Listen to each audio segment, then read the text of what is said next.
अथ षट्षष्टितमः सर्गः। तमग्निमिव संशान्तमम्बुहीनमिवार्णवम् गतप्रभमिवादित्यम् स्वर्गस्थम् प्रेक्ष्य भूमिपम् कौसल्या बाष्पूर्णाक्षी विविधम् शोककर्षिता उपगृह्य शिरो राज्ञः कैकेयीम् प्रत्यभाषत सकामा भव कैकेयी भुङ्क्ष्व राज्यमकण्टकम् त्यक्त्वा राजानमेकाग्रा नृशंसे दुष्टचारिणी विहाय माम् गतो रामो भर्ता च स्वर्गतो मम विपथे सार्थहीनेव नाहम् जीवितुमुत्सहे भर्तारम् तु परित्यज्य का स्त्री दैवतमात्मनः इच्छेज्जीवितुमन्यत्र कैकेय्यास्त्यक्तधर्मणः न लुब्धो बुध्यते दोषान् किम् पाकमिव भक्षयन् कुब्जानिमित्तम् कैकेय्या राघवाणाम् कुलम् हतम् अनियोगेन युक्तेन राज्ञा रामम् विवासितम् सभार्यम् जनकः श्रुत्वा परितप्स्यत्यहम् यथा समामनाथाम् विधवान्नाद्य जानाति धार्मिकः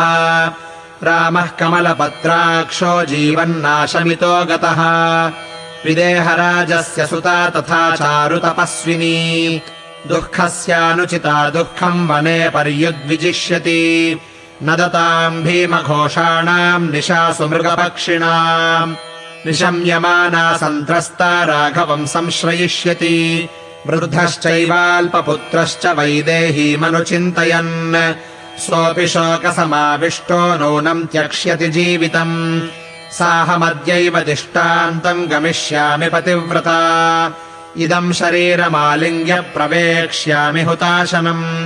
ताम् ततः सम्परिष्वज्य विलपन्तीम् तपस्विनीम् व्यपनिन्युः सुदुःखार्ताम् कौसल्याम् व्यावहारिकाः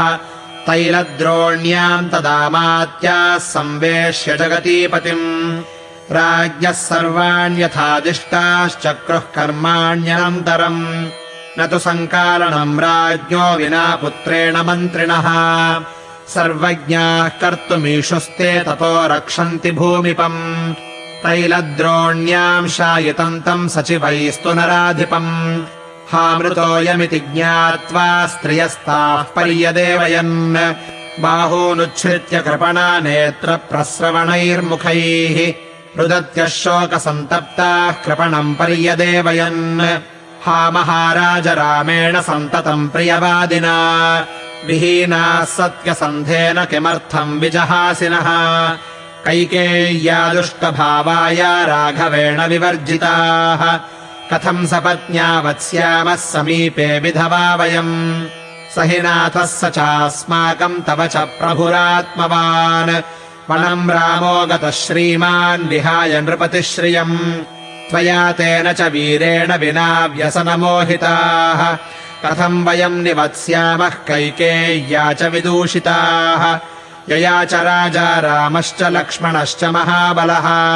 सीतया सह सन्त्यक्ताः साकमन्यन्न हास्यति ता बाष्पेण च संवीताः शोकेन विपुलेन च व्यचेष्टन्त निरानन्दा राघवस्य वरस्त्रियः निशानक्षत्रहीनेव स्त्रीव भर्तृविवर्जिता पुरी नाराजतायोध्याहीना राज्ञा महात्मना बाष्पर्याकुलजना हा भूतकुलाङ्गना शून्यचत्वरवेश्मान्ता नवभ्राज यथा पुरम् गते तु शोकात्रिदिवम् नराधिपे महीतलस्थासु नृपाङ्गनासु च निवृत्तचारः सहसा गतो रविः प्रवृत्तचारा रजनीह्युपस्थिता ऋते तु पुत्राद्दहनम् महीपतेर्नारोचयंस्ते सुहृदः समागताः इतीव तस्मिन् शयनेऽन्यवेशयन् विचिन्त्य राजानमचिन्त्य दर्शनम् गतप्रभाद्यौरिव भास्करम् विना व्यपेतनक्षत्रगणेव शर्वरी पुरी बभासे रहिता महात्मना कण्ठास्त्रकण्ठाकुलमार्गचत्वरा नराश्च नार्यश्च समेत्य सङ्घशो विगर्हमाणा भरतस्य मातरम् तदा नगर्याम् नरदेव संक्षये बभूवुरार्ता न च शर्मलेभिरे इत्यार्षे श्रीमद् रामायणे वाल्मीकीये आदिकाव्ये अयोध्याकाण्डे 66तमः सर्गः।